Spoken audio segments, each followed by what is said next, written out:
Here come the wild bull cutting their sleigh. On down Hickory, White Oak and Ash, roll away, water down. By the ledge through that wooden mile, roll away. By the ledge through that wooden mile, he put an end to the wild bull's life. Roll away, water down.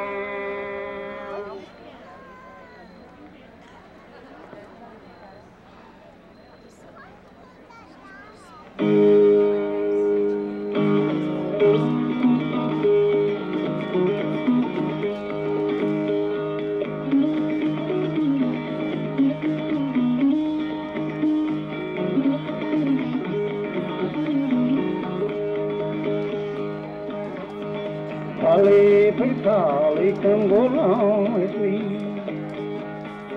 Pretty Polly, come go along with me. Before we get married, come play there to be.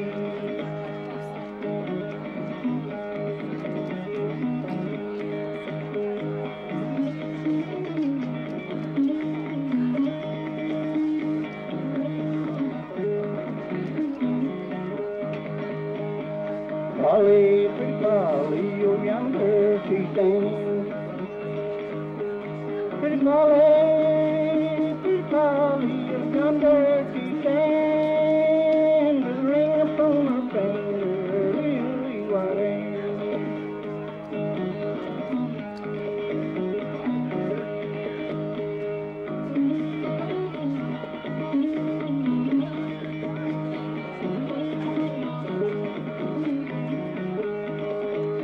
Oh, we crossed over the mountain valleys so deep. Crossed over the mountain valleys so deep. That lay pretty found in the moon and the wind.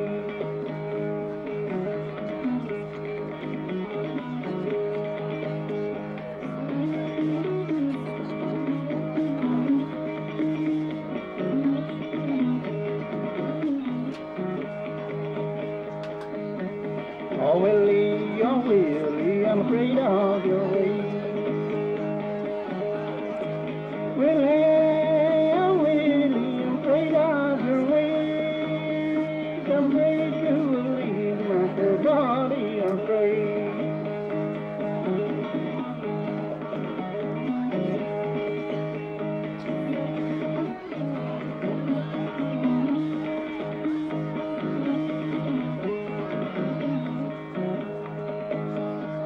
Polly, pretty Polly, you get them about right. Pretty Polly, you get them about right. 'Cause I just don't know baby, just burn all my time.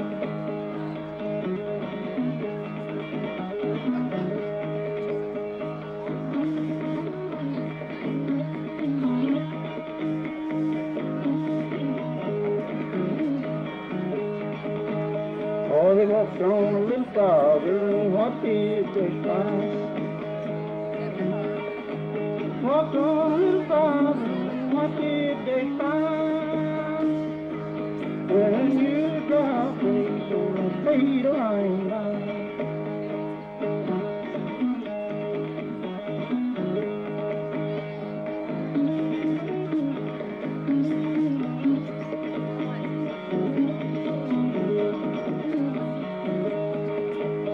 Oh, you opened up pastures, no matter what it is, no. You opened up pastures, what is in it, no. And he plunged the king I can, how it's supposed to go.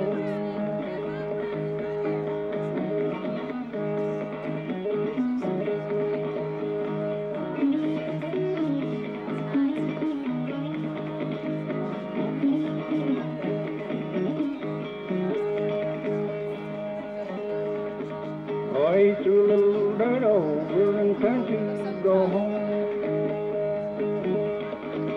He threw a little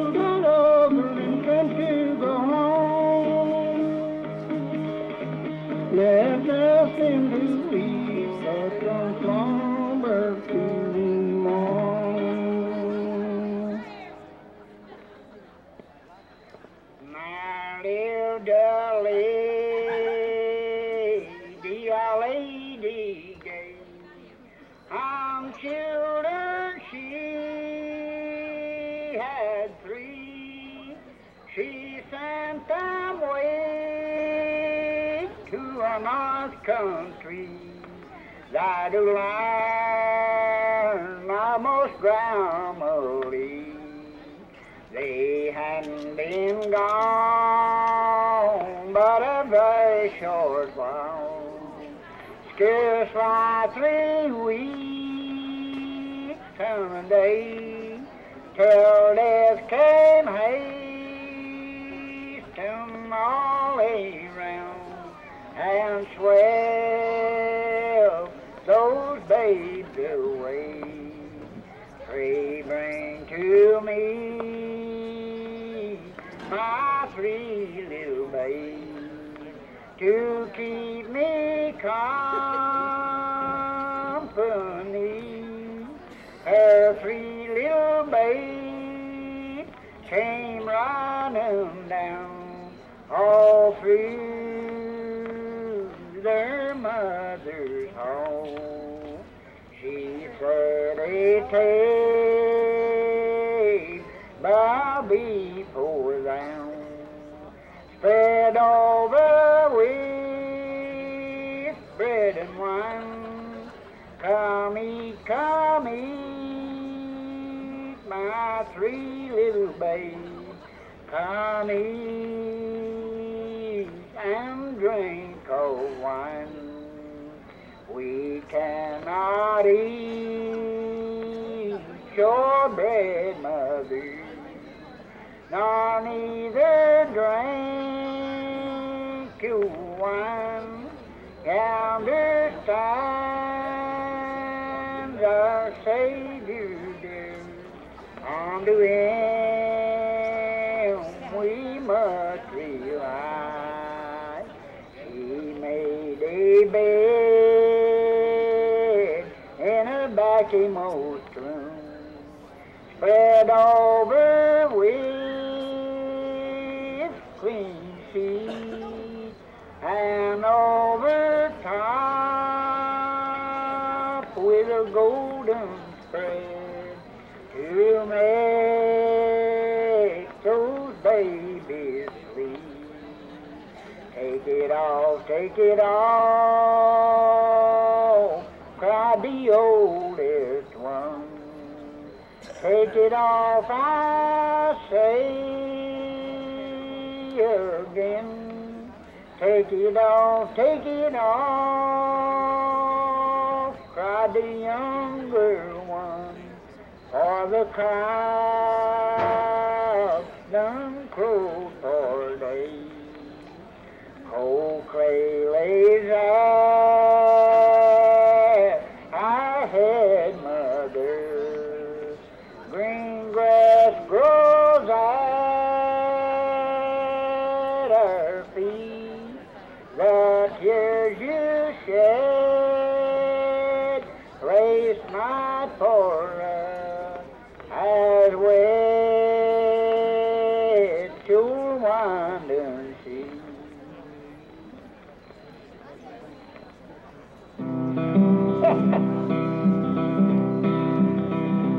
Never was a proud young man, as all you folks can see. I never cared so much for clothes, I thought on mine. Never was a matcher, but I'm satisfied, you know. Got but one cut to my back, but I can say, although I can't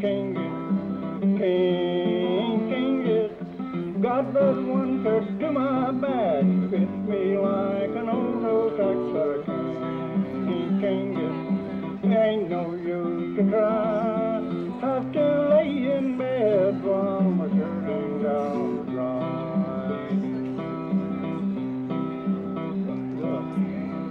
Oh, I thought that I'd get married like most young foolish men. Found a girl and I bought the ring up there. But when the job was over, I was taken down a peg. I was in her teeth were foam gathered, like but I can't get.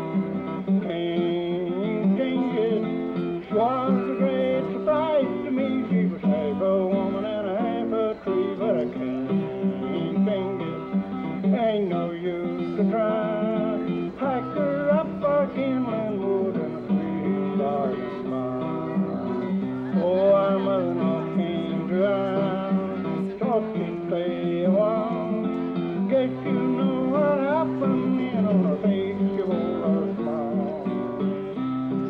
asked a girl this morning which was our pride and joy. Like most young people, what we wanted was more. But I can't get. Told the doctor what we wanted, but he only smiled and said, I can't get. I know you can try, but I hope you have a dozen boys to sleep by and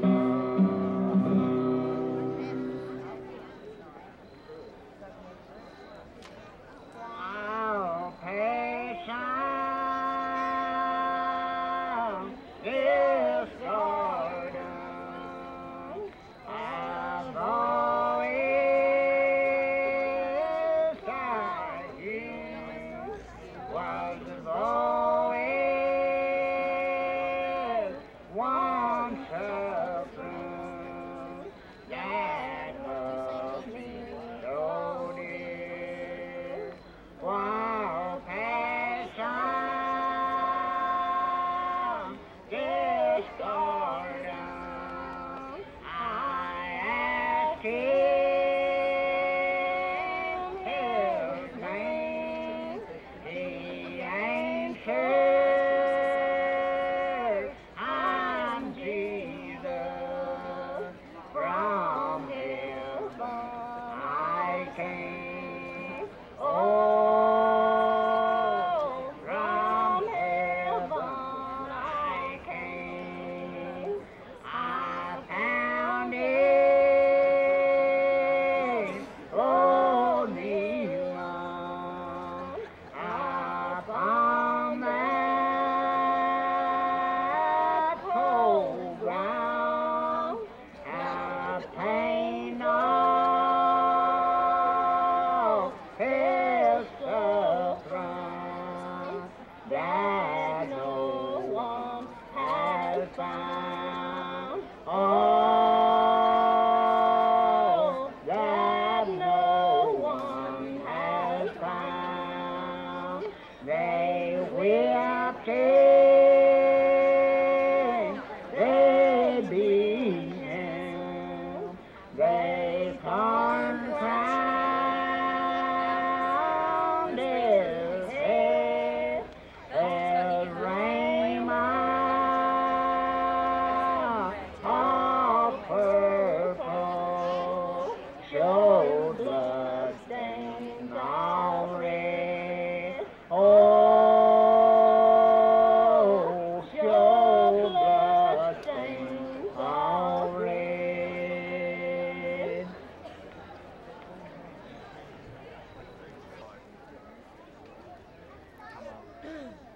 Good evening. On behalf of the Wise Fall Fling, we'd like to welcome you to tonight's kickoff event, Roadside Theater's Red Fox Second Hangar. I'd like to mention that Jim Webb over in the corner kind of tent is selling tickets for Saturday night's Wise Fall Fling with the Met Blues All-Stars and the Possum Haulers. They played with the Goose Creek for the show in the spring. If you missed that, you won't want to miss it again. And if you saw it, you'll probably want to see it again. I'd also like to mention that over by the information or the tickets for the Fall Fling Saturday night, we have maps of the Red Fox Trail that was dedicated last year over at Pound. And if you've not had a chance to go over and walk the trail, you should do so. I'd like to thank our sponsors for tonight's play, the Wise Business Association, the Wise County Famous Fall Fling, Wise County Bar Association, Thompson and Litton, First Commonwealth Bank, First Virginia Bank, Black Diamond Bank, Century Cable, Quick Shop Mart, Friendship Ambulance, and Miners Exchange Bank. And after about 2 more songs, we'll get started. I'd like to say thanks and welcome to being here tonight.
Harmon McCoy's wife. Asa Harmon was the first man killed in what was later to be called the Hatfield and McCoy feud. That's his wife. That's all.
That's a logging splash dam.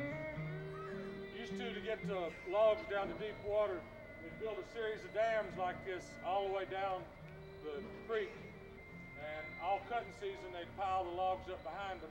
Come spring tides and heavy rains, the logs would all be floating. They'd pull a key log out, everything would wash down to the next dam, and they'd pull that key log out, and so on until it got down to deep water. See the mule over here? Look right above the mule, you can see the size of the water that's carrying those logs. You can see why they needed the splash dam. That's one tree. And it's one of those long, skinny pictures, and we didn't have room to get it in the slide, so we had to cut it off. It's a yellow poplar.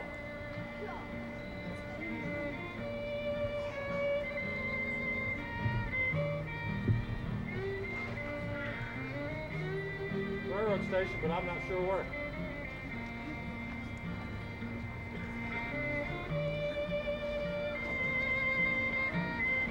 That's in Big Stone.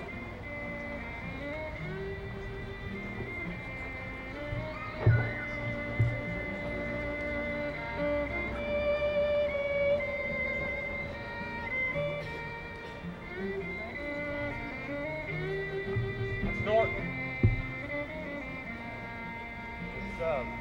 Right about where the Hardys. No, I don't know where it is.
amazing to me.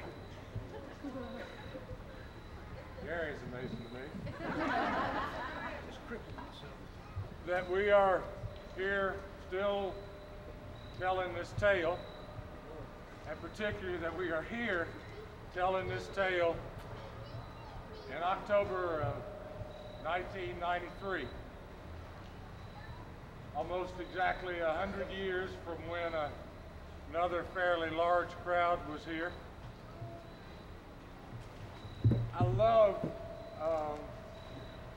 the fact that what we're here to do is to listen to a tale about history that belongs to us.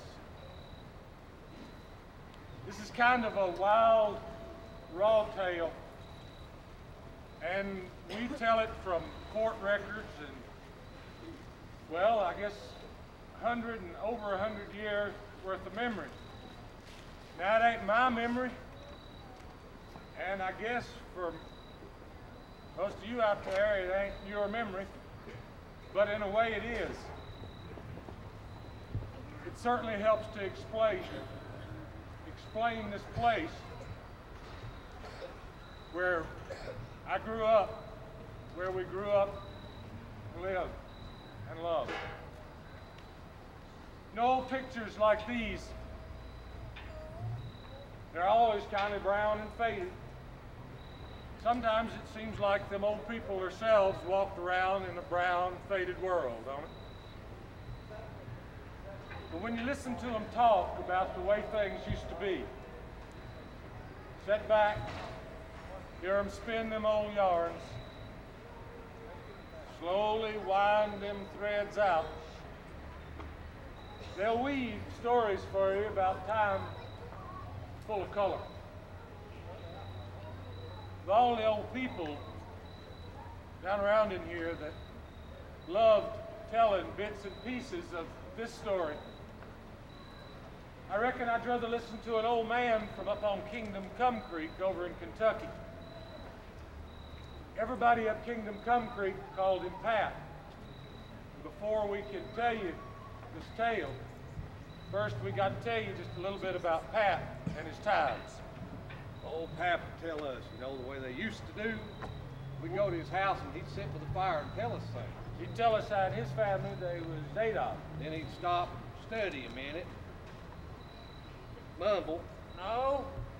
Now let's see, it's 2 boys and 1, 2, 3, 4, 5, 6, 7 girls, I believe. Then the old man would count them off on his finger. He'd tell how his granddaddy had 12, raised them till they's all grown. Old Gid Ison lived right down the road, and there's 14 in their family. 12 in old Doc Cornett's family. While Bad Henry Adams had 23 young'uns.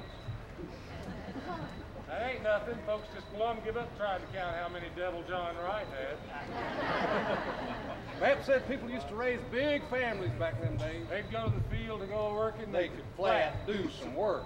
Said people was friendly back then. Yeah, it seems like they enjoyed their way of life more than what they do today. Well, that's because they had time to stop at one another. Yeah, because they didn't have to punch no time clocks or have no hired work or nothing. They just make their crop, you know. Maybe go visit with one another on the weekends. Stay a night or two. Back then, people had plenty of beds. Maybe just 1 or 2 big rooms. There'd be 4 or 5 beds in every room. Good. He'd sleep all in one room. Back then, they'd have them big get-togethers. Lord, they'd have more fun of working. They'd hunt for them old stew balls at the corn And shuck. them log rollings, the corn whiskey. And the apple brandy made the work go awful good. Them big stout men get trying to outdo one another. See which one of them could carry the heaviest load. Till pretty soon all the work was done. Yes, sir, now to working, everybody'd gather in. The women folk would work about twice as hard as the men. They'd all get together there in the kitchen and cook up a big old meal. Everybody'd eat. And somebody'd start passing that jug of stimulants around again. Like as not, they'd have them a wrestling match. And some fool would drag a banjo out of the corner and go to kicking on it. Well, about dark, they'd light the pine knots. They used to use them pine knots for lamps. They'd be dance, Singing and carrying on till they'd get tired and go on home, maybe do the same thing the next day in somebody else's little old log house. All you'd see nearly was little old log houses. Well, every now and then you'd see a house had some wood plank boards on it. There wasn't too many sawmills back in them days. They just flat laid the logs on, you know. Because you couldn't hardly buy no nails. What nails there was cut nails, they called them. Them cut nails Don's talking about, they're square. they flail off. You hit one of them little boogers, they go singing through the air like a bat out of hell. You had to be careful with them cut nails so they flail off in your eyeball. My daddy, he wouldn't hammer no cut nails so long as he lived, said. Why, boy, the woods is full of them one-eyed fellers. I ain't got no intention to join them neither. Was a sight how many there was with only one eye. You know, everyone I'd see when I was little, well, I got to a saying, cut eye, one nail, old cut nail, one eye. And one time, there's this here one-eyed man come up to the house to see Daddy about something or other. Old one-eyed Doc Mullen is his name. Yeah. And I was inside, and I must have got to singing it out loud without realizing, because old one-eyed Doc, he left. After a bit, Daddy, he come in off the porch with a big stick in his head and yanked me up, looked me right square in the eye, says, Don't you never, boy. What time you live and breathe, don't you never ever let me hear you making fun of nobody like that again. Then he lit into me and with me hollering, I never meant to, Daddy, of a breath. He flailed, he living daylights out. I thought I was awful ill-treated to have got that whooping, and I pouted for a solid week. Bet you never did much talk to yourself after that, did you? No, Gary, nor never make fun of nobody less fortunate than me, neither. Pap taught school for 9 years. Taught for $26 That a old month. man had to furnish his own broom, Bucket, dipper, coal, all that on $26 a month. Yeah. I worked hard, Pap would say.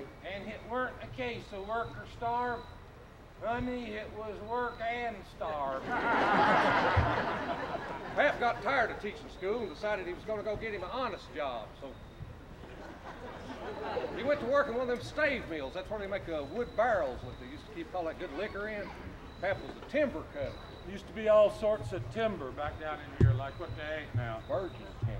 Well, in them days, it wasn't nothing to see a poplar tree 6 nor 8 foot tall through and just 200 foot tall. They had to use sometimes 6, 8, maybe even 10 yoke of oxen to stake them Oh logs out boy, here. it's a sight to see 12 or 16 or 20 of them big old oxen hooked up onto a log that big around. Man, a cracking one of them big old long ox whips over their heads. Whip would come down, you could just see the fur fly. Just as soon as that driver man started whirling that whip, Them big old oxen would shake their heads, they twist, them yokes would start to creak.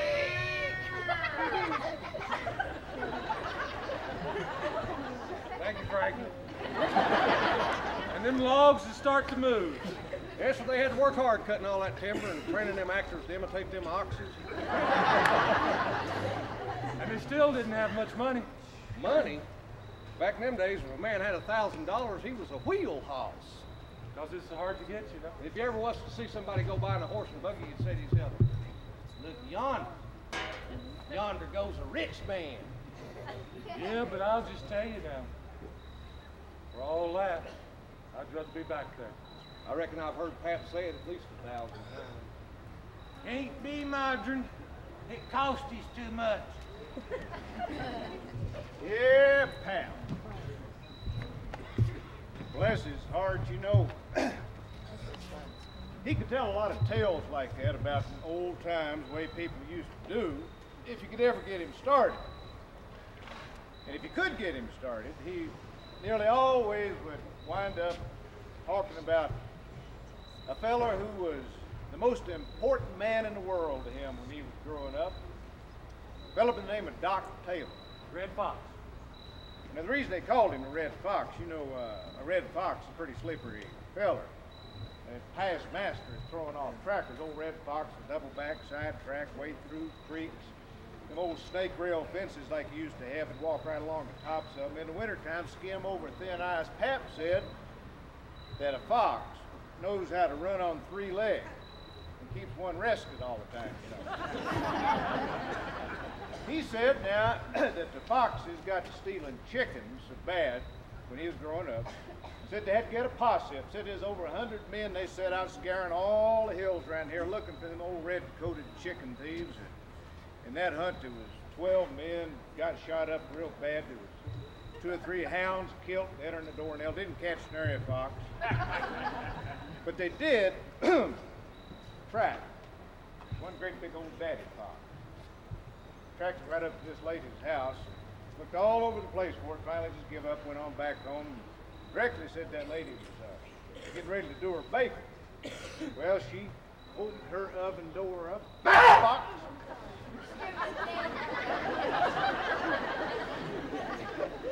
That fox jumped out of there and it scared her so bad that she had to put her bacon off till the next day. On top of that, her bread fell, eh, Frank? Pap said that if he lived to be 100 years old, he'd never forget the first time he laid eyes on that feller they called the Red Fox, old Doc Taylor. Pap was a little boy, about 8 or 9 years old. Pap's ma and his little sister was down at the creek one day. They was down there battling their clothes. Used to, you had to battle your clothes. They'd get so smelly and rank, they could knock you down. Pap's ma went on back up to the house. Finished the noon meal. Left his little sister down at the creek, Finish finish up the wash. His sister, she washed along for a while, you know. Directly, she happened to look up and see a man standing by the thicket across the creek. Watching her. Had long red hair, A big long red beard. great big mole on his cheek. In his hands was the biggest rifle that little girl ever seen. Going this way across his chest was 2 big belts of bullets just a-gleaming in the sun. Her mouth dropped open. Boy, her eyes bugged out. She took off running the house fast. She'd go slam door and holler. Mommy, this is the man. There's a big pig, Mommy, and over there. Big gun, Mommy, look at his kill him, Mommy, he's gonna kill us. Daughter, if you don't quit shaking like that, you're gonna pee in your pants. Honey, that's just old Doc Taylor you see up there by the creek. He'll be on up here at the house directly to get himself something to eat. I hope. Sure enough, it was old Doc. Sure enough, he come up there to that woman's house to get himself something to eat. Sure enough, he got it. Pat's ma, she seemed awful glad to see Doc. Them two sat and talked for a long spell about this, that, the other. Long before Doc left there that day, Pap's little sister got plumb struck on him. Oh, she thought he had the gentlest voice and the most fascinating way of talking she ever heard. As soon as he walked out the door, she started wicking. I hope he comes back tomorrow. Nanny, Sissy's got a sweetheart. Shut up! That's the way it was with old Doc Taylor. Yeah, he sure did have a way of talking, all right. Said the women folk around here, the young'uns and old'uns alike, would rather listen to Doc Taylor talk that spirit talk as to eat gingerbread come election time. Why, Gary, seems like the man could just cast a spell around them women. Yeah, he was a woman's man, that one was now. Lord, was he ever. He done some spell casting, too. Let me tell you now, he's the very one that all the women folk all around in here called on when it come to birthing babies. Well, Doc Taylor couldn't be beat birthing babies and curing the flux. The flux is a deadly disease of the bowel. Starvation dysentery is what it was. And it killed people by the dozens back here in these mountains when it's so bad. You know, Pap used to say with a smile on his face that the flux reached into the best and finest of houses around here. Pap also said once you got the flux, you better learn to love the flux because there wasn't nothing you could do about the flux. Pap also said Doc Taylor could do something about the flux, Gary.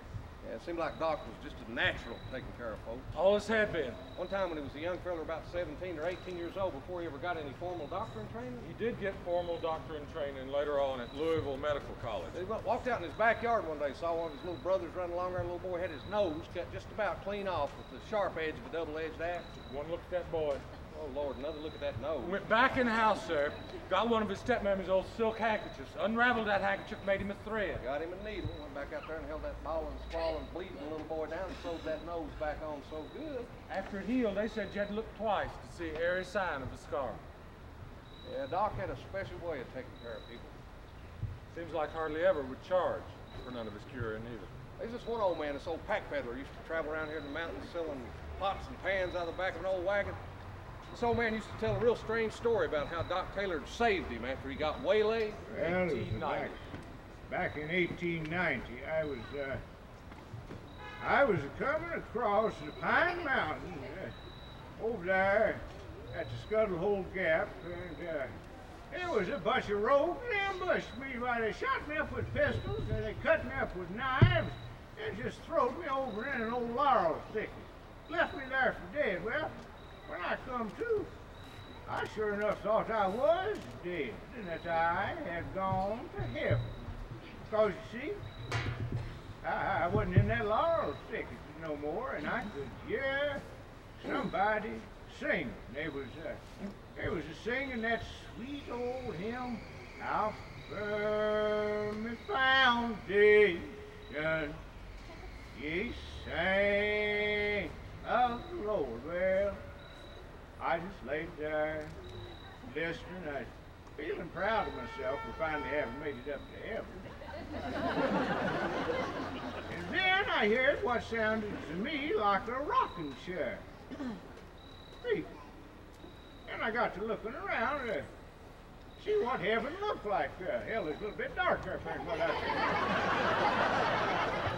think. Well, about that time, that singing stopped, that creaking stopped, a door opened. Somebody come in and they lit a lamp, and a man come over and put his hand on my forehead, and he looked up, straight up, oh, for the longest time, and I breathed good. Next thing I knew, well, it was daylight. I could tell I was in a bed in a cabin, and hanging from the rafters there's all kinds of dried plants, herbs and stuff, you know. Well, this fella comes in, he asked me how I was doing, told me that I was going to be all right, and said the Lord had told him so. Well, I got my strength back. I'd go out there onto the porch in the evenings, and he'd sit and talk to me, and read to me, sang to me. I asked him what it was that he used to do that curing with. Well, he said it was the Spirit. I said, now he'd fed me a little bit of rattlesnake meat, a little bit of jellycoal root to kind of help them spirits along, but said it was the Lord's holy angels that he had used, and he'd read to me from out of the Bible. And he had a great old big book on religion by a feller by the name of Swedenborg. Well, most of them words is too big for me to understand, but he could whittle them down, boy. And he explained as how them words taught that the Lord's holy angels could appear to me, talk to me, help me. I'd left. Well, before I left that man up there on the mountain, I'd seen the Lord's holy angels. They've appeared to me time and time again. And I've always thanked Dr. Taylor for bringing them to me. They call him Old Red Fox. Doc sure did have a way of preaching about the spirits, all right.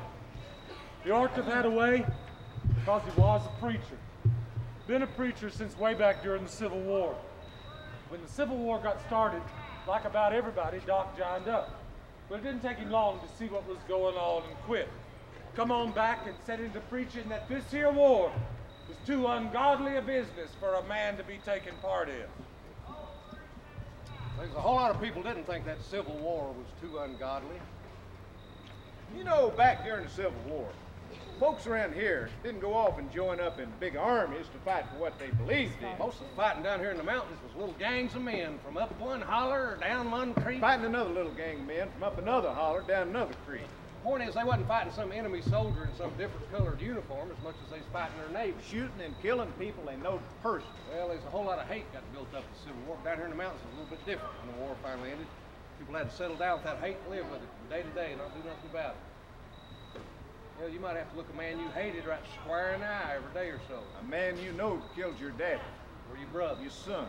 All them old feuds that you've heard about, the Hatfields and the McCoys, French's and Eversoles, the old Clave Jones War, and the likes. Now they all come about on account of these here old Civil War grudges. And down here in the mountains, the bloodiest and the nastiest part of all that Civil War fighting all happened over right over yonder Town Gap. South of the Cumberland Mountains. Right there was bottled up some of the worst hate you could ever hope to see. Now right there at the foot of the mountain, On the Virginia side. there's a little stretch of road Called the Mud Hole. where the road used to go right smack dab through along Swampy Place there. About a half a mile. Well, now, after the war, when pack peddlers would be going through there, what they do is bunch up together over here around the Wise They Courthouse. get 6 or 8 wagons in a wad right here in front of the courthouse in order to go through there, see? Now, when they get to the mud hole, They take all their teams loose. hitch them all together. together. Pull one wagon through. Go back. Hitch up the next one. Pull it through. Keep on like that till every last one of them is through. Then they go on across the mountain. See you, Gustav. Go their own way. Well, you can see it. The mud hole kind of got to be a natural stopping place. Well, if any of you fine folks ever been married to your hind end in mud, you know what we're talking about. So right there got to be a bunch. I ain't talking about 4, 5, 6, or 7. You're talking about a bunch, ain't you? I'm talking about a bunch, what they call public housing. Oh, Lord. What's the world coming to today? A man can't go through that mud hole without getting his neck shot off for his wagon rod, Lord. I've seen it with my own eyes. I've gone right up there, laid right down in the bushes, and I've spied right down upon them. I'm here to tell you today that they gamble, yes, Lord have mercy, God. Yeah, they sell whiskey, yeah, and they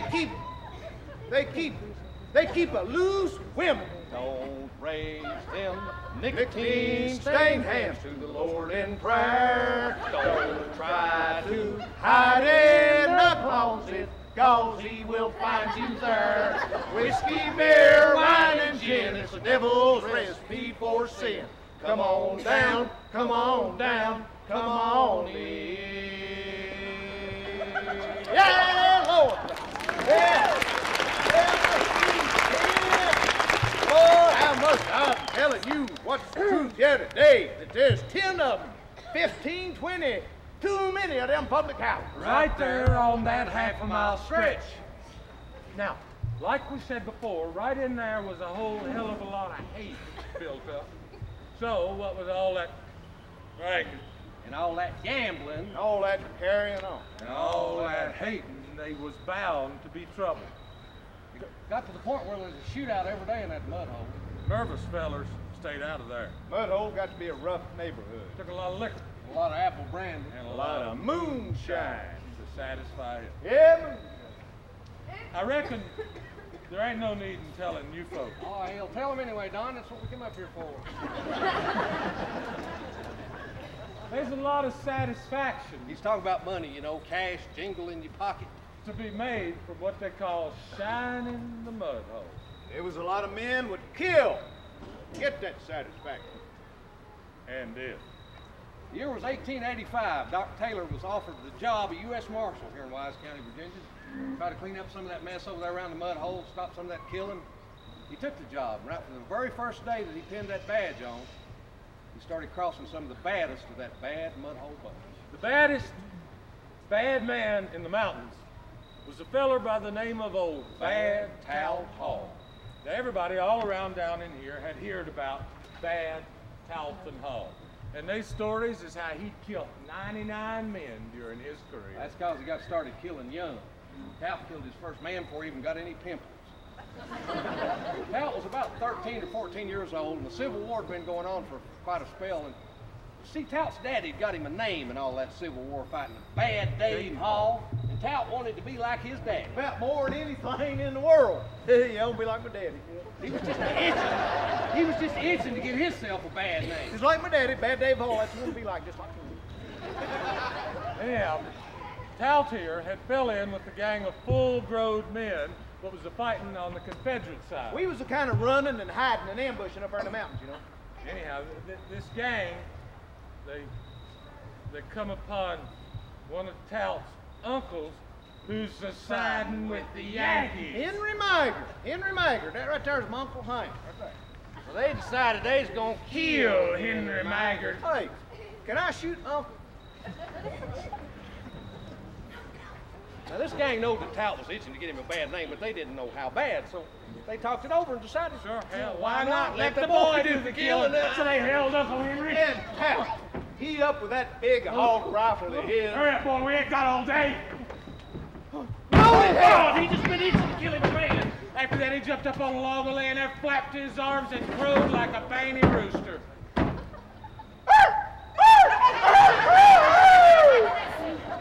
But from now on, they're gonna call me Bad Tal Tom. Ain't nobody gonna call me boy again. Right after this disgusting display of unclicide that you just seen, Bad Tal Hall fell in with the fella that was to become his lifelong buddy, Devil John Wright. That Devil John, he was 19. Some of us old. And they got along good. Directly him and Tout were being hunted by a bunch of Yankees. They must be 150 of them, John. Ain't no telling how many bloodhounds is either. Yeah, they know that it wouldn't be long before they'd catch up to them, so they, Fair boy, you mean now we're gonna talk this thing over. We're gonna decide to put up a fight. Not be nobody's prisoner. That's right, boy, you got it. We're gonna sell our lives for as Much as we can get out of. Now, it'd come a hard rain the night before. And when the fight got started, Well, their darned old guns was soaking wet, jammed up. They wouldn't shoot. Why, they ain't worth the tits on a boar hog, John. so there wasn't nothing left for him to do but run. John, he got away. Tout, he got hung up in that brush and was captured.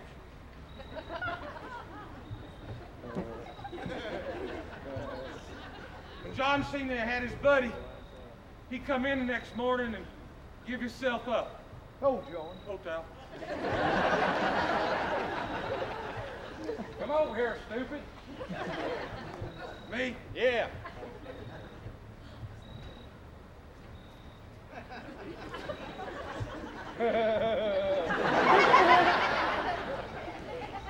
Now, as luck would have it, the captain of that posse What took him? That's me. turned out to be another of old bad Tout's uncles. On Dad Burned Daddy's side. And he wanted to kill right. You know something? I want to kill you. I know. Hey, you kill my buddy there, you're going to have to kill me too. Yeah. Shut up, John. You little boys is rebel soldiers, ain't you?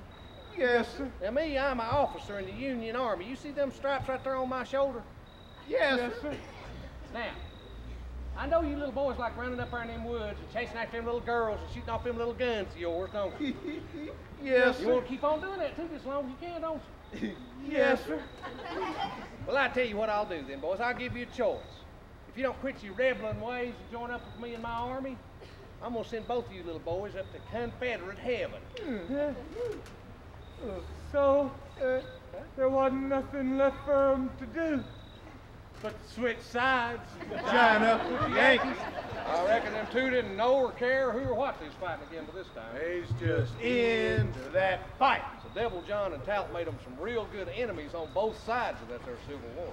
Don't you see? That's a picture of the growed-up Devil John Wright. The growed-up Devil John Wright got to be a rich man the next 30 years after the Civil War, and all that feuding, fighting, and commotion went off. He got to be a land buyer for some of them coal and land companies down around Big Stone Gap. Tout was always doing John's dirty work for him. Now, don't get me wrong, John would always watch out for Tout. Whenever Tout was getting some hot water, what he couldn't get out of, John just buy him a train ticket. Send him out west somewhere till things kind of cooled off. One time Tout did something or other. John sent him out to Memphis, Tennessee. That's what they used to call out west back then. Tout stayed out there about a year, and he got real homesick. He missed them green rolling hills that made him think of his mommy. So he snuck back into the mountains, got right square back into trouble. Went over here to a saloon down here in Norton, owned by Nan Justice. Ordered him up a big drink of moonshine. Moonshine ain't all he got, because Big Dan, she took one look at Tout, her eyes lit up, and she waddled over to him. A long time no see, big boy. How things been? Ah, pretty rough, man, pretty rough. I've seen a lot of botherment since I left these parts here. Well, I reckon you'll stay around a while this time, won't you? Nah, I've got to be heading on across the mountain there for Kentucky.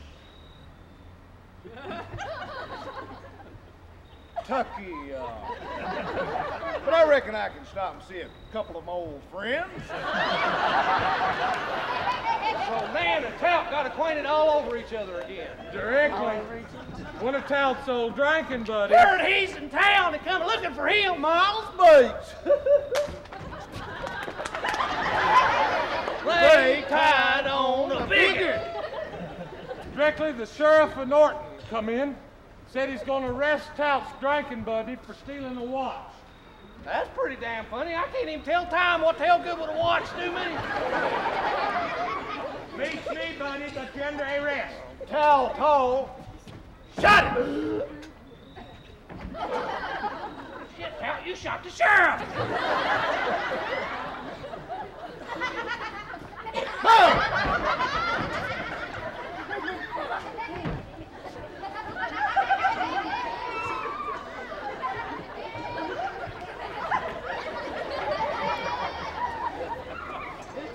grossly overacted killing that you just did. This killing right here was the last one that Taltall did, and it done him in. Yeah, and the reason, and it done him in. Pap always used to say. Was that it put him right square, smack dab on the wrong side of old Doc Taylor. Because you see, Doc Taylor was a family man. He had 4 children by his legal wife. 3 girls and a boy. The boy's name was Sylvan. He was the youngest. Doc was always partial to Sylvan. Give him about anything he wanted. Spoiled him rotten, actually. Now, when Sylvan up and married a young girl from up here at Wise Courthouse, Named Hattie Sayre. Doc Taylor about busted with pride. Busted indeed, because Hattie was about the prettiest and cleverest girl ever lived around. Doc, he'd come up here and visit her. Sat and talked for hours with Hattie. Thought the world of her. Now, what Hattie talked about Like as not. was none other than old Bad Taltall. Because you see, Hattie knowed that Bad Tout had shot and killed her uncle over in Floyd County, Kentucky in 1885. Took the man's wife, stole his horse, and ran off a boat of him. Well, when old Bad Tout up and killed Hattie's brother-in-law, who's that poor sheriff of Norton that you just see die right there in front of your very eyes, Hattie, she sat into a bag and, Doc, don't let him get away with killing another one of my family. He shot my uncle. Kill my brother, and he ain't gonna be happy till he's killed every last one of us. Doc, he laid hands on Hattie and cured her of her schizophrenia.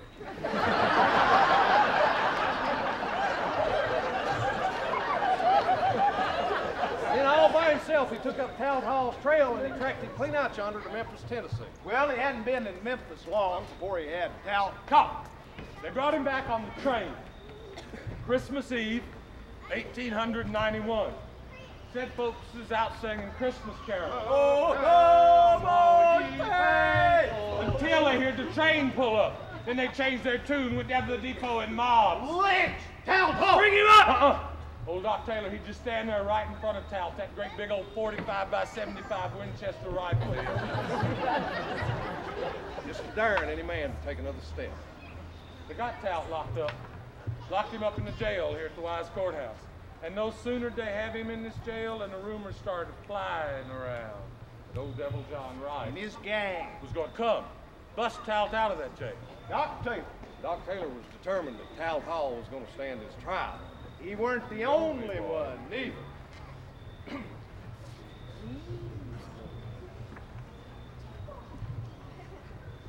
It was about this time that a bunch of rich city folks figured there was a lot of money to be made down here in these mountains. And they just figured. They'd be the very ones to make it. They knowed for a long time there was a lot of timber and coal and iron ore down here in these green rolling hills, but they hadn't quite yet figured out how they was going to get it out of here. By 1885, they'd had all the little bugs worked out of that problem. And was ready to start Making their money. Everybody was expecting to make a big king's ranch. Boy, it's going to be just like California gold.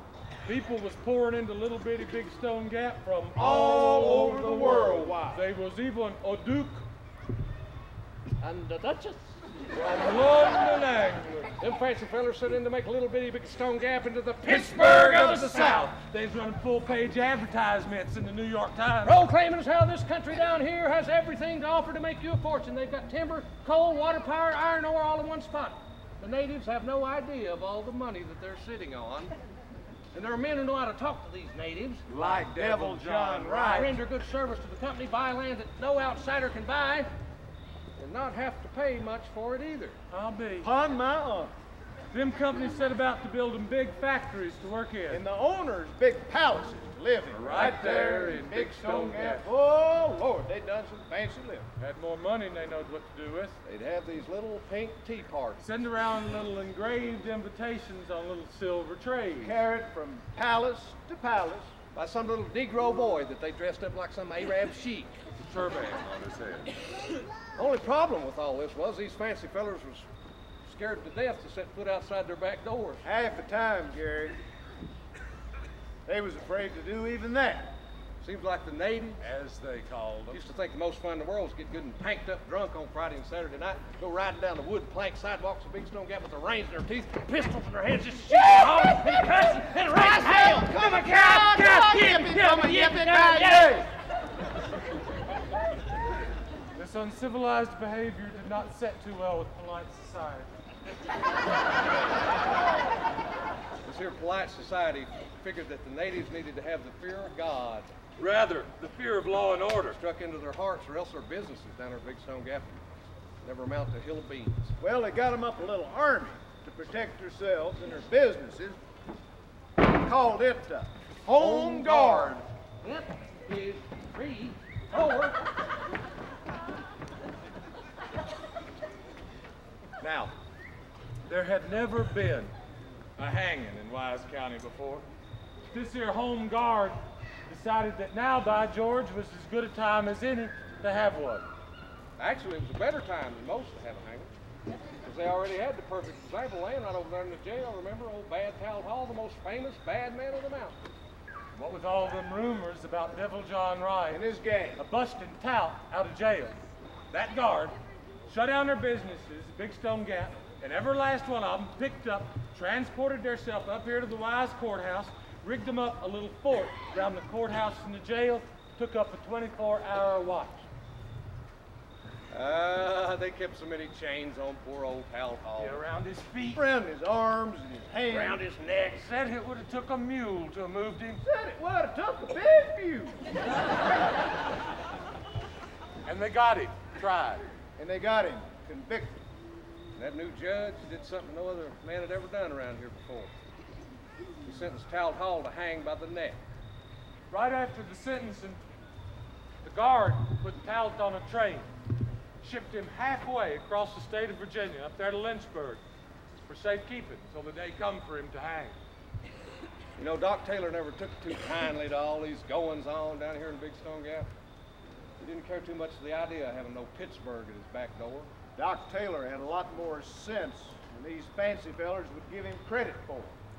And he could tell that this here boom business wasn't going to do no more than just put an end to a natural way of living. Doc gave up his marshalling job, sent the badge back to him, because he could see this law and order thing, the way these fellas had it figured out, wasn't going to do nothing else but exchange one bunch of rogues for another. You had the Big Stone Gap bunch. In place of the mud hole bunch. And on top of that, Top of all that, he thought they was going to destroy the mountains. You see it all in vision. warned against it.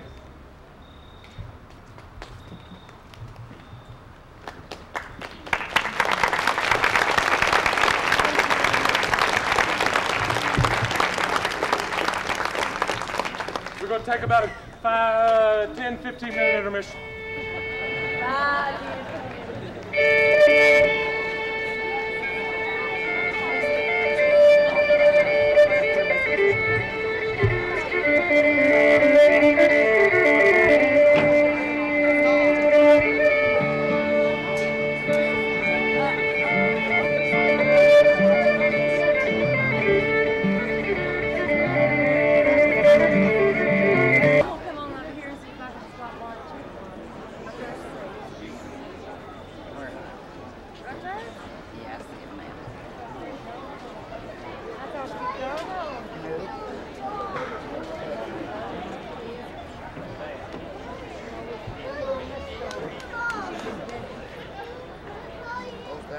Laying there in the wagon is the likeness of an old moonshiner by the name of Bad Iry Mullins.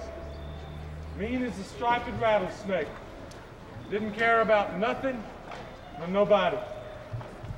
Now, besides making moonshine himself, Bad Iry used to run liquor down in North Carolina. Don't ask me why he run all the way down in North Carolina to get liquor, bring it back up here when it's put out to be made here, but anyhow he did. Made a lot of money doing it. Now what he'd do with all that money is if somebody's to cross him, he'd hire them kilt sooner than he'd bat an eye. One time, on a run of liquor down in North Carolina, Bad Iry got in a fight with the law down there. Got shot square through the neck. Got paralyzed. After that, said he couldn't even feed himself without help, much less walk. But he didn't let that stop him. He just took all that money of his and hired out his work and his killing done for him. Even though he's paralyzed, folks are scared to death of him. This day right here is supposed to be May 14th, 1892. Bad Irie and his bunch had gone back over to the old home place over in Kentucky to do some dealings. Stayed about a week over there up on Elkhorn Creek with Irie's sister Jane. On Saturday morning, along up about 9 o'clock, 7 of them left out of there, headed back across the mountain for Virginia in the mud hole. Irie's wife, Lorenzi, riding in the wagon there, was carrying more than $1,500, hidden a little money purse up under her top skirt. She always carried it, and everybody noted. This day, they didn't get to the mud hole. They got to the top of the mountain and down about a quarter of a mile. And that's as far as they got.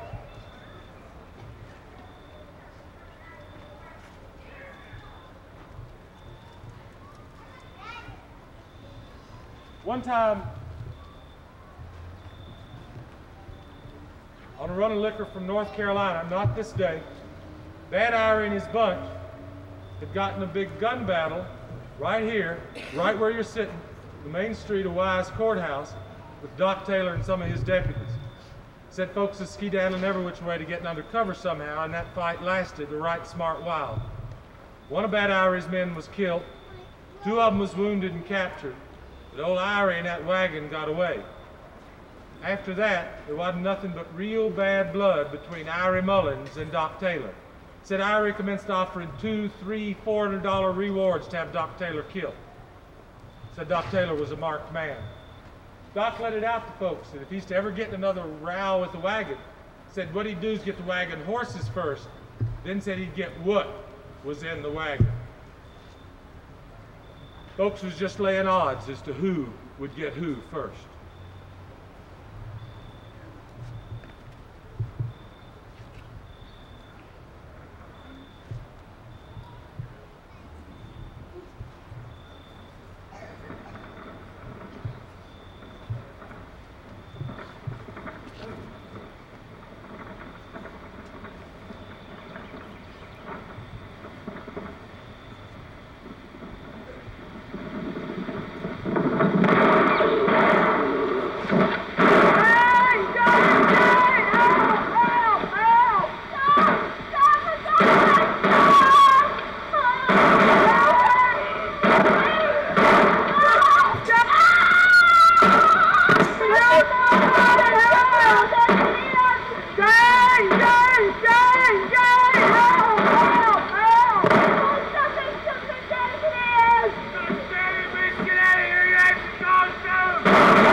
There's 5 of them killed that day on the mountain.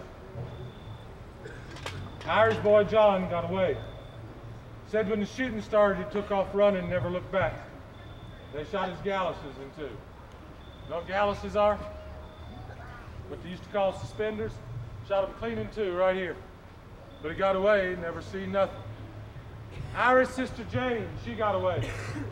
Said they told her to run. And at first she said she didn't have no idea who them men was.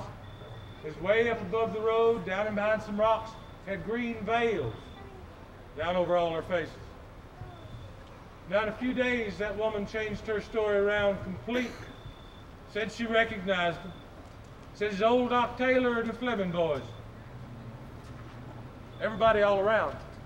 No, there wasn't nothing but real bad blood between Irie Mullins and Doc Taylor.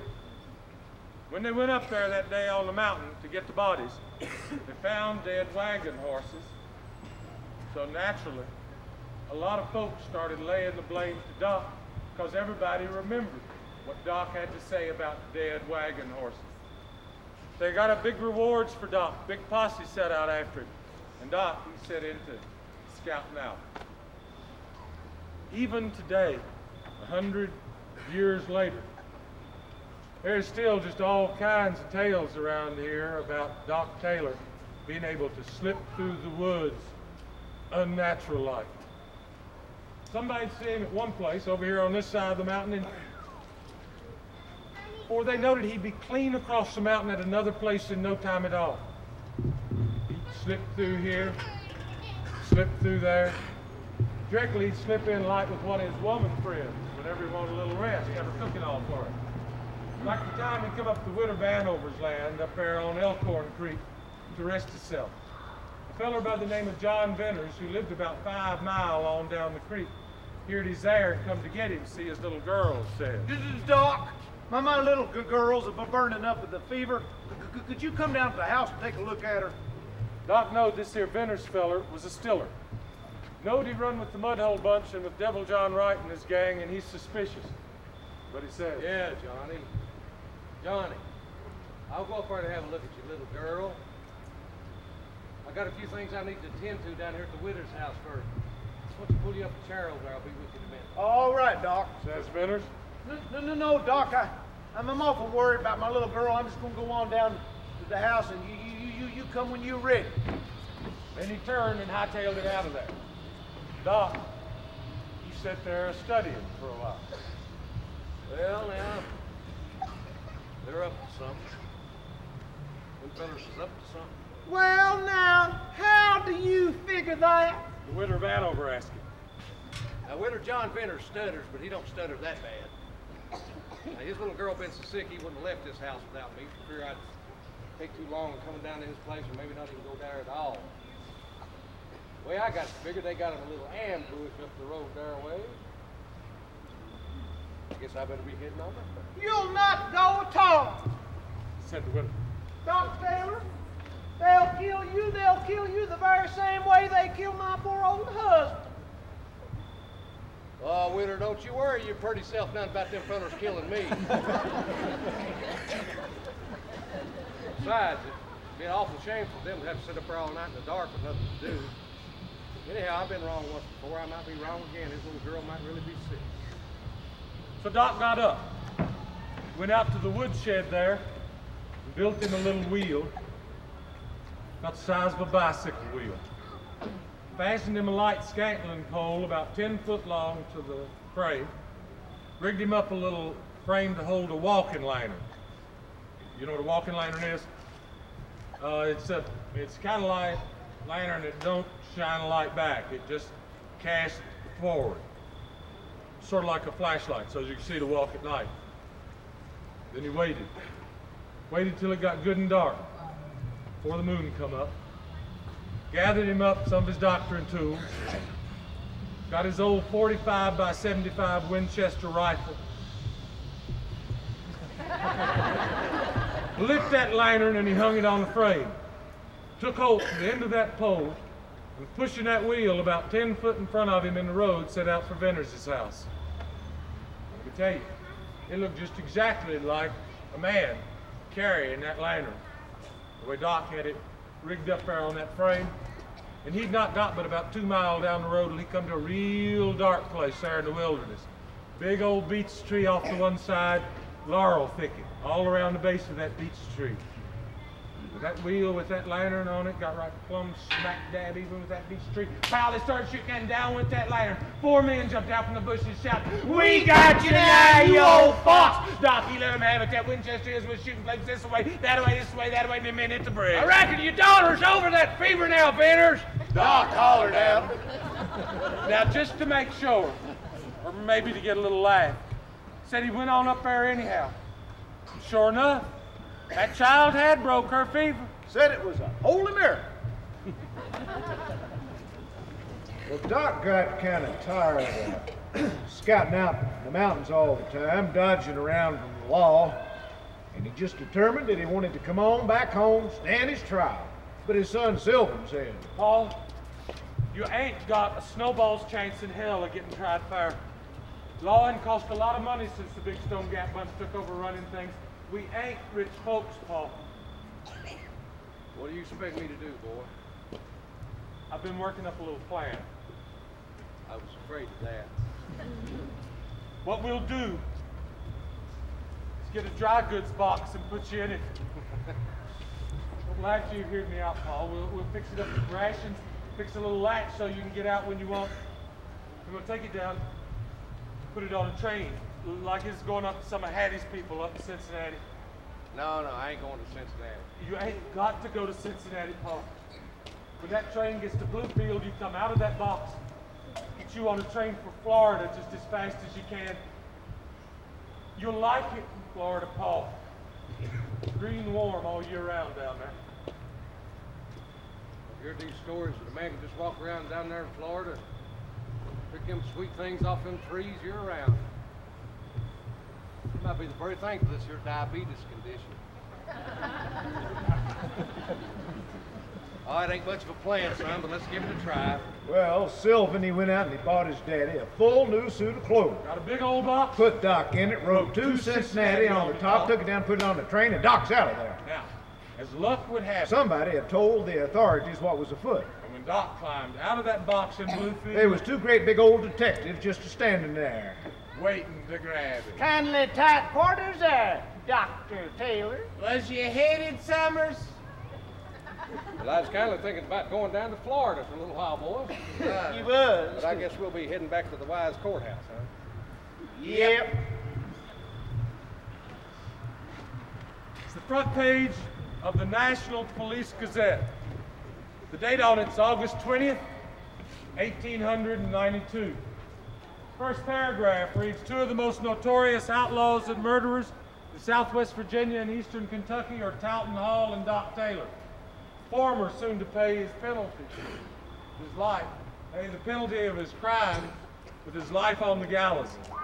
The other certain to follow it after the legal formality of a trial. Well, now, you see, they'd had Doc in jail there for about 2 weeks when they brought Taltall back from Lynchburg. Isn't that funny if they take somebody to Lynchburg to keep them till they're going to hang anyway? They said that when Tout came in, he laid eyes on Doc. He reached right through the bars, tried to grab a hold of him. But he couldn't do it because he had all them chains on his hands. All he could do was just cuss and scream. You! No, Count, old varmint, you! They're gonna hang you too! You'll rot in hell, you old bastard, for putting me here! I never killed no women and children, but they tell me you did. All Doc said is just plain and simple. Take him away, boy. Them two stayed there in that jail, right across from one another, for now on to a month. The guard, they took up their watch again, and a lull set in, like just before a storm. Rumors was going around that old Devil John Wright, Tout's old buddy, had patched up his differences with his old clan enemy, old Clabe Jones. The reason Devil John would go so far as to patch up his differences with a man he'd been fighting for 30 years was that Clabe, they said, had a cannon. And Clabe, they said, had a Gatling gun. And Clabe, they knew, had a whole desperate gang of men of his own. And the talk was going around that them two was going to pool their weapons and their resources, dynamite the town of Wise, batter that jail down to powder. That Devil John Wright meant to have Tal Hall. Well, you can just imagine what the condition of them guards' nerves was. Somebody had some cattle grazing out on the hillside there by the jail, and some of them guards was accusing some of them poor old cows of being spies. While all this is going on, Tout's day to hang come closer and closer. He wouldn't eat nothing at all, hardly. They just kept feeding him more and more whiskey. Poor old Taltall, you know, he'd been having these hallucinations about little yellow birds tearing at him all the time. Well, he really did see some little yellow birds one day. It was right after he'd killed that sheriff down in Norton. He hightailed it out of there. He run all day long. Finally, he come to a big spring, laid down to rest himself and kind of figure out what he was going to do, and all of a sudden, the brush all around him, it just come alive with little yellow birds. There were just hundreds and hundreds of them. They were just a chattering and just a scolding him. Talcott tried to fight them all, but they wouldn't leave him. He grabbed a hold of the brush that they was on and shook it. But them birds, they kept coming back.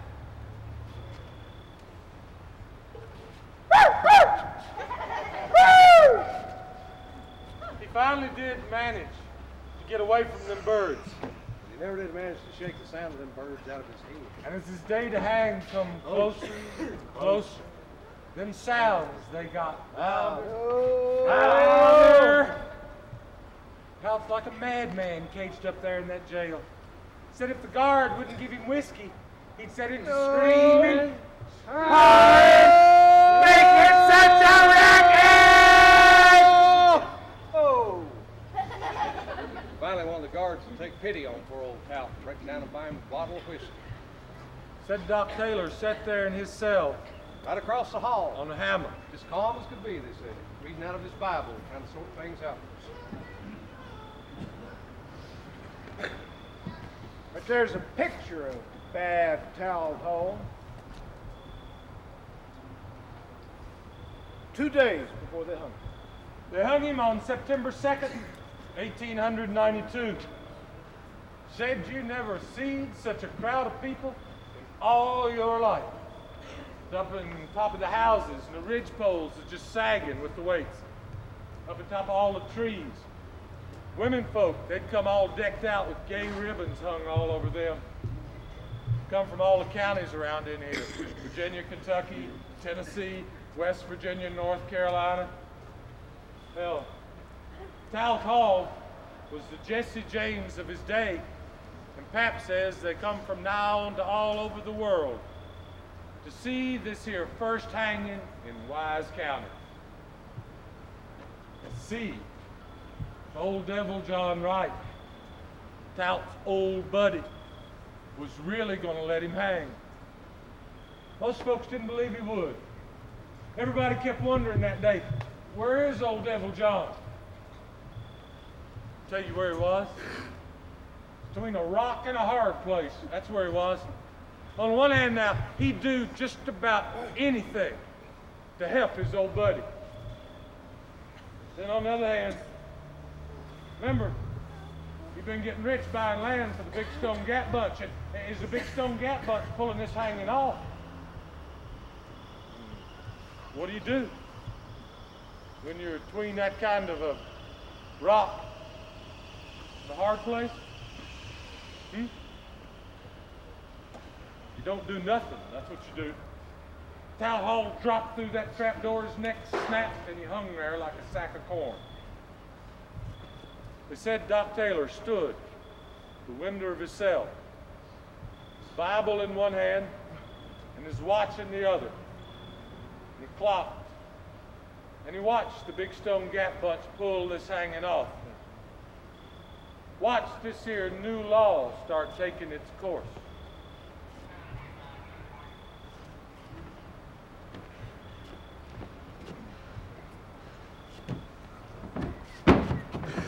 Well, this here new law that Don's been telling you about got started taking its course pretty fast. Because you see, they had Doc Taylor's trial got it started on a Monday right after they'd hung Talcott on Friday. Folks here at the Wise County Courthouse said, now listen here, all this excitement's over with. We got to get back down to business here. Early that morning, a great big crowd of people all gathered in the court. Pap said there would have been even more people coming to Doc Taylor's trial, except for one small thing. Devil John Wright put pickets over yonder at the state line of Pound Gap to make sure nobody crossed the mountain from Kentucky unless he wanted them to. You see, Talcott, time of his trial, now he'd accused Doc of driving off some of his witnesses at gunpoint. And talk was going around over in Kentucky that old Devil John Tal's old buddy was going to give Doc the very same dose. directly the law brung in Doc. And the judge said, Let's get this here thing started. and over 100 witnesses started coming up, one by one. Irish sister Jane. Well, now, they had green veils down over their faces, but I could see them. I could see them right down in behind the rocks there, right to where them veils come down to their sorry, low-down mouths. And it looked to me like it might have been Doc Taylor and them Fleming boys.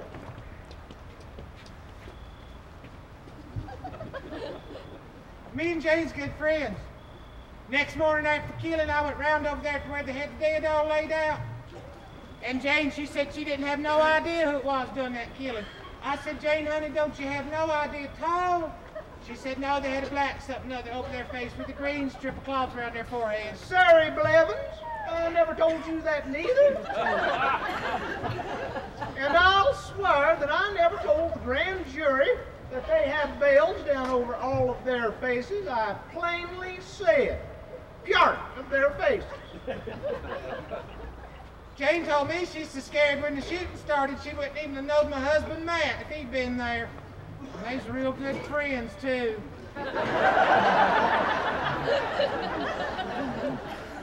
Well, now, I just told what suited me when it suited me. I'm not point blank certain it was Doc Taylor, but I think it was. I'd recognize Doc Taylor if it was, if it was a dark night, and, if he had his back turned to me, he had his head cut off. Doc Taylor is bow-legged, and there's just not another man on God's green earth that could acquire a walk like that one. One day last winter, me and Jane was a-sewing. All at once she looked up, says, there goes that old devil, and I says, who? She says, Doc Taylor, that old red fox. I've hated that old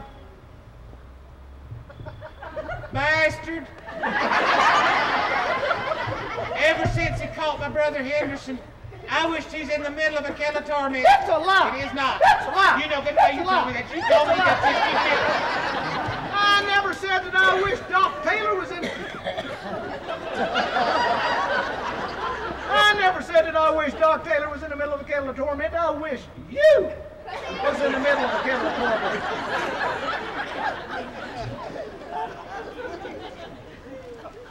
Now, if it was that I told Sari Blevins that I didn't know who it was, well, I was just a-talking. I wasn't swearing.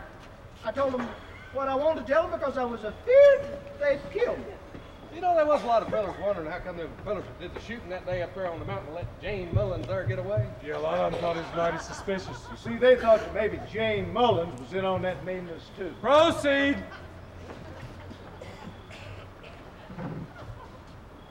They come up here at my house that day, them people got shot. They come up here wanting to borrow my wagon, go up there and get them bodies in, because I live up there pretty close. I wasn't doing that day. Me and my little boys just out there on the porch cutting chickens' heads off, see how far they'd run. That little bugger beats me every time. I don't know how he does that. But I told him they could use my wagon if they let me go up there with him, because I've never been around where nobody got shot before, and I want to see what it looks like. So I went up there and I got to looking around. I seen this little pile of leaves over under this tree, and I got to poking around in them leaves, and there was 6 cartridge shells piled up in them leaves. Looked to me like somebody put them there on purpose. Well, yeah, of course I did. I looked at them.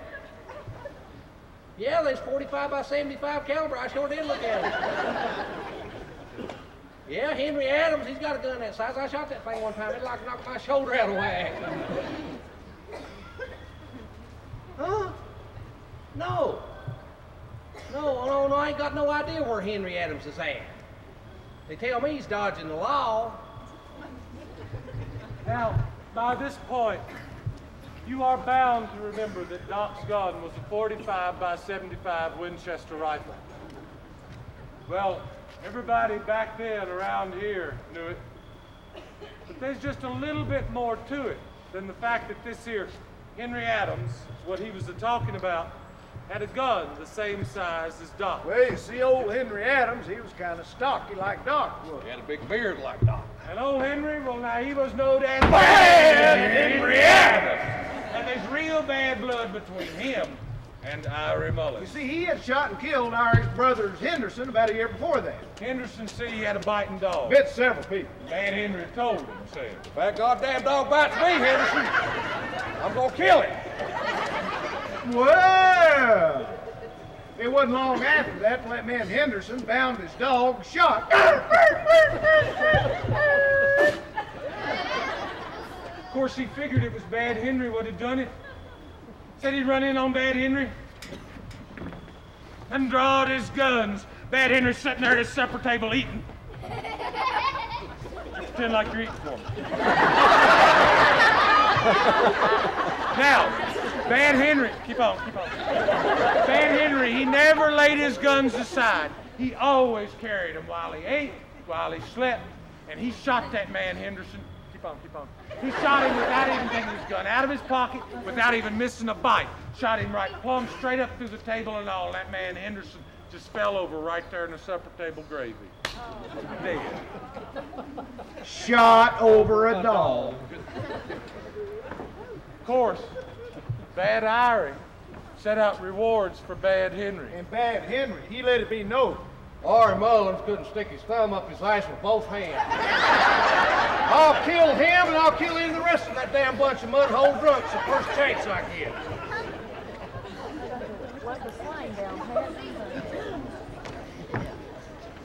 Doc tried to tell him that there in the courtroom. They wouldn't listen to Doc. Proceed, Said the judge. I saw Doc about a week after the killing over there on the road on the south side of the mountain. And he asked me if there's any news, and I said no, except that murder.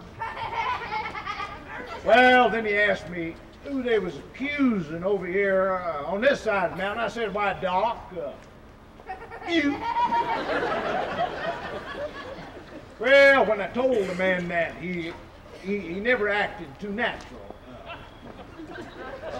He kind of whispered like. that right there? It's old gooseneck John Branham. Now let me tell you just a little bit about Gooseneck John Branham. You see, him and Bad Henry Adams, they's thick. Thick as fiddlers in hell. And they run together with John Venters. They all remember John Venters, don't you? That little old man come up to Witter Vanover's house up on the Elkhorn Creek, stuttered, and Doc made that wheel, put that line road down the road with a stick, and they shot down with the beat. Well, John Venters testified right there in the courtroom that day that he'd plainly seen Doc Taylor. Why, he'd seen him up on the Witter Vanover's land. Witter Vanover? How come her to be a Witter? Was it Bad Irie Mullins? Dead bad, Irie Mullins. Had hired two of Gooseneck John Branham's brother-in-law. to kill her husband. Now they issued subpoenas for her to appear in this here court trial. She never showed. Proceed. A bunch of us is sitting over there on the porch at the Flannery store right across the street over yonder about a week before that killing. Doc Taylor come over and sat down, and he told me that one day while he was over in Kentucky that somebody shot off into Irie Mullins' bed over here in Virginia. So I asked him, I said, Doc, if you was over in Kentucky when that happened, how'd you know about it? He said, the spirits told me. Well, I asked him a second question. I said, Doc, how come it is that a fellow like me can't talk to them damn spirits the same way you do? He just grinned at me real sly, you know the way he grinned. He said, because you don't, W.M. My God, it made me mad for him to make fun of me like that in front of all them other fellas. So I just got on up and got in the store and left him sitting out on the porch. Doc appeared natural, as always. I told him they was a mob out after him, that I had heard Gooseneck John Branham say he'd shoot a hole through Doc big enough for a poor old thing like me to crawl through. Then said he'd set fire to the body and hear the grease pile. They was all that mudhole bunch with him when he said that. There was Floyd Branham, Ed Hall, Ed Cox, Rube McFall, Granville Cox, all of them, they's a rough bunch. We ain't no rough bunch neither. Why, we used to work for Doc Back Taylor. in the infernal revenue. He never paid business. us no good, So we quit him and cussed. He's all the time trying to get me and him to go kill Laurie's brother Henry. But we wouldn't do it. He said, for but Dad Dad. said he'd already put a man out of the way once. And he said, damn. we heard him say that word. He said, damn if he wouldn't do it again. Well, we thought it was all We talk. never thought the man meant to go out and start shooting But nobody. now, you went and told Ari about it, just in case. No, sir, we don't care for Doc Taylor at all. No. Now, Paul wanted to come in and stand his trial, but me and Hattie talked him out of it on account of we thought he wouldn't get no fair trial. I don't know about none of that money that Ari's wife carries. I know my Paul never had none on him at all when he come in from scouting out. After all the witnesses were heard, it come time to present the evidence in the trial. Doc's lawyer had this big sheepish grin on his face. He brought Doc's gun up there. Big 45 to 75. Showed it around. Showed how when the firing pin of Doc's gun hit the bullet, Hit square dab in the middle. but them shells they found up there in that funny looking little pile of leaves up there at the killing that day, them shells had been hit on the edge. From a rimfire gun. And Doc's gun was plainly a center fire. Then the judge asked Doc if he had anything more to offer. Doc said. No, reckon not. There was supposed to have been some people from Kentucky come over here and talk for me in this trial, but I see that they ain't out there nowhere. Judge sent the jury on up to their little deciding room. Directly one of them jurymen appeared up the top of the stairs there in the courtroom, hollered down, said, We want to see Doc's old gun up here. they sent it up, Them jurymen, they got to taking it apart. examined it and all, found there's some foul dust in there. So they determined that Doc's gun had been tampered Well, you with. see, before that, them jurymen had just about determined to set Doc free. This here gun thing Redetermined them. They just come on back down and said, He's guilty. You know, the funny thing about all that gun business was Doc never did get a chance to explain to the judge or jury or none of it. He hadn't even seen that gun since that day they pulled him out of that box at the railroad station. And all sorts of other fellers had their paws. You know, they said it was a real plumb slap dab, sloppy job, tampering with that gun. yeah, and everybody knew how clever Doc was with his hand. Just a lot of it. Never made No sense. sense. When the judge pronounced the final sentence on Doc, Ask him if there was anything more he wanted to say. Doc says, Oh, I already said everything I have to say. If you will, a friend, a witness, will speak for me now. the judge asked him who it was. Lord Jesus Christ. Well, that old judge was kind of hard to hear. He turned around to the clerk there in the courtroom and said, Bring him around then, Charlie, and have him sworn in.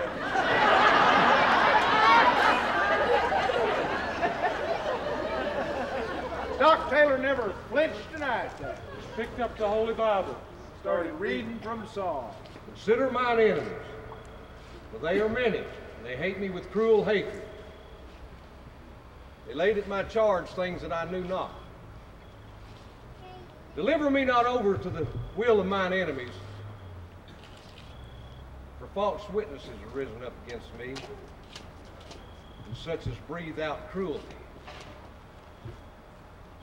I had fainted unless I had believed to see the goodness of the Lord in this land of the living. Reading from the Holy Bible in my court ain't gonna help your case none. You are a condemned man, condemned to hang by the neck till you are dead. That's the judge. It's the prosecutor, O.M. Vickers, and his wife on their wedding trip. It's Doc's lawyer. It's the sheriff and his wife. It ain't their wedding trip. That's the hangman. And those are the Wise County gallows. They had Doc's hanging on Friday, October 27th, 1893. It drizzled rain off and on that day. There's a pretty big crowd of people come anyhow. Yeah, you know, Pap's whole family They all come to that hangar. Couldn't wait. And Pap, you know, is just a little boy. He said he couldn't wait till they brought Doc out there. Because he wanted to see that big, long red beard and that long red hair. But that day, they's both cut real short. Doc, he had on a snow white suit. Perhaps Ma told him is how Doc's shy, retiring wife Nancy had made that suit for him out of an old white linen tablecloth. Said it was emblem of Doc's innocence. Pap says emblem is the one word in the English language he knows the first time he ever hears. Remembers his ma explaining it to him, though. Explaining is how the book of Revelations talked about heavenly armies upon white horses, clothed in fine linen. Clean and white. Well, you know, Doc preached for a pretty good spell that day. And he talked about how that old diabetes condition of his had him run down. Oh, but my spirits was good. God's holy angel's been with me in that jail cell to comfort me. Being in jail's been the happiest times of my life. It's a pretty strange thing to hear a feller say, ain't it? Being in jail is the happiest times of his life. Well, Pap said if you knowed the man, what he had to say that day made sense. The devil shall cast some of you into prison, that you may be tried. But be thou faithful unto death, and I will give thee a crown of life. He that hath an ear, let him hear. Behold, I stand at the door and knock. If any man hear my voice and open the door, then I will come in to him, and will sup with him, and he with me. They had a little table set up there. Had bread and wine on it. Doc, he took the Holy Sacrament. Him and his wife Then he turned, offered it to all the people standing out there. asked them if they would partake with him. No one did. They just stood there. Pap said as soon as that little religious service was over with, he pushed his way through all that big crowd of people, ran as hard as his little legs could carry him. Claimed he climbed down there and got in the chestnut tree down next to the gallows. Said he got on the same limb he'd been on the year before at Town Hall. Yeah, he can remember all the gay ribbons that the women wore at town halls hanging. No gay ribbons at Doc Taylor's hangar. You could hear them fellas down there underneath the tree talking about Doc's religion. Your fellers laying bets as to whether Doc Taylor's going to raise from the dead in 3 days or not. Some people was wondering whether or not maybe Doc really believed he was Jesus Christ. Pap Small said something or other about everybody being Jesus. Pap said in a later year, he mulled that thought over. You know, everybody being Jesus. Said it made a lot of sense when he thought about it. That day he couldn't think of nothing other than that suit, Snow White. 2 o'clock that afternoon, they brought Doc out to the gallows. Gallows was completely enclosed. It's a box, you know, 16 foot high. 16-foot square. Doc stopped, looked up at that box. Sort of like he was surveying. Seemed like maybe he's trying to figure whether to do the job or not. Well, seemed like maybe he figured that it would, because the man stepped up on the steps of the gallows there, and then he knelt down and he read from the Bible kind of quiet like. They put newspapers on the gallows steps. The Doc knelt down there on the steps to pray. Them fellas guarding him pulled their handkerchiefs out of their pockets and wiped the mud off of Doc's red patent leather shoes. Directly they stopped him praying, And they got him up. Tied his hands together with a white cloth. led him on up the steps to his eternity. Trap door, put the noose around his neck. They put a white hood over his head. His wife made that for him. Doc never flinched. Then, while they was loosening the props from up and under the trap, getting it ready, you know, they jostled it a bit. And Doc, well, he must have thought he's hung, because the poor old man just fell in a heap right there on the gallows floor. Them fellas had to help him back up on his feet and hang him. They said everything got deathly quiet. Then come the 2 licks with the back of the hatchet. They hit 2 licks with the back of the hatchet before they cut the rope. Doc stood stiff as a board. And on that 3rd lick, it's just like an apparition. That white suit Shot down through that hole, bounced, started spinning. Round and around. Spun one way till the rope got tight. Stopped. Started spinning the other way. Kept on like that till all the twists come out of that rope. Doc, he just hung. He hung there, they said, for 19 minutes. A couple other doctors went inside the gallows and came out a few minutes later and pronounced Doc Taylor dead by strangulation. Cut him down. Laid him in a coffin. Closed up the lid. You know, Pap waited around for 3 days to see if Doc Taylor was going to raise from the dead. And when he never, Pap was disappointed. The picture of Doc Taylor was taken 3 days before they hung him.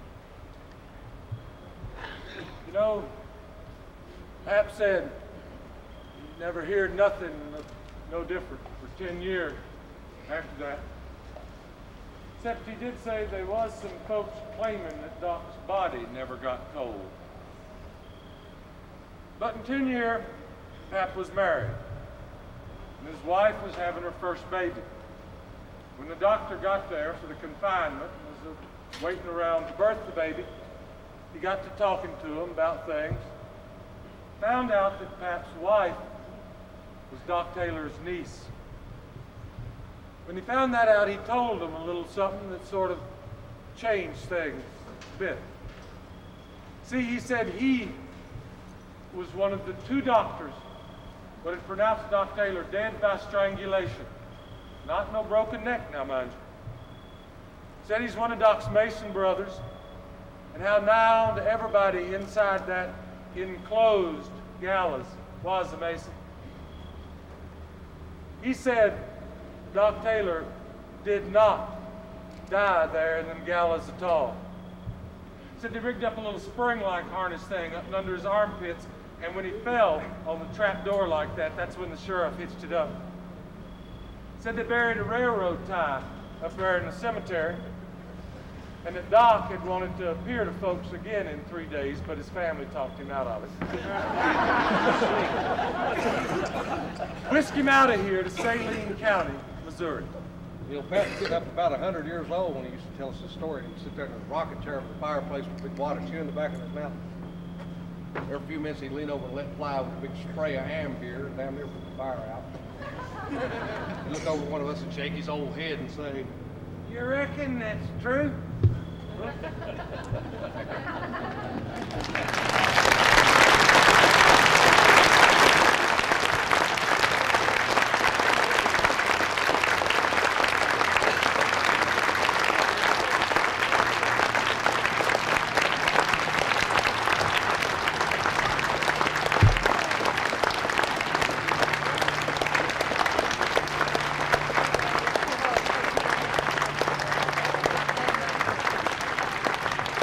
Before we leave, there's one more little thing I got to tell you. That spring after they hung Doc Taylor, you know, they said that the corn crop was already way up. And on May 19th, 1894, said she come a 10-inch snowstorm here in Wise County, Virginia. Said the good Lord dressed this whole place in a suit of snow white. The folks said it was judgment. Judgment on people for hanging a man like Doc Taylor. I don't know about that, but I do know one thing. The corn crop, it wasn't fit for nothing that year. In the moonshine business, she come to a grinding halt.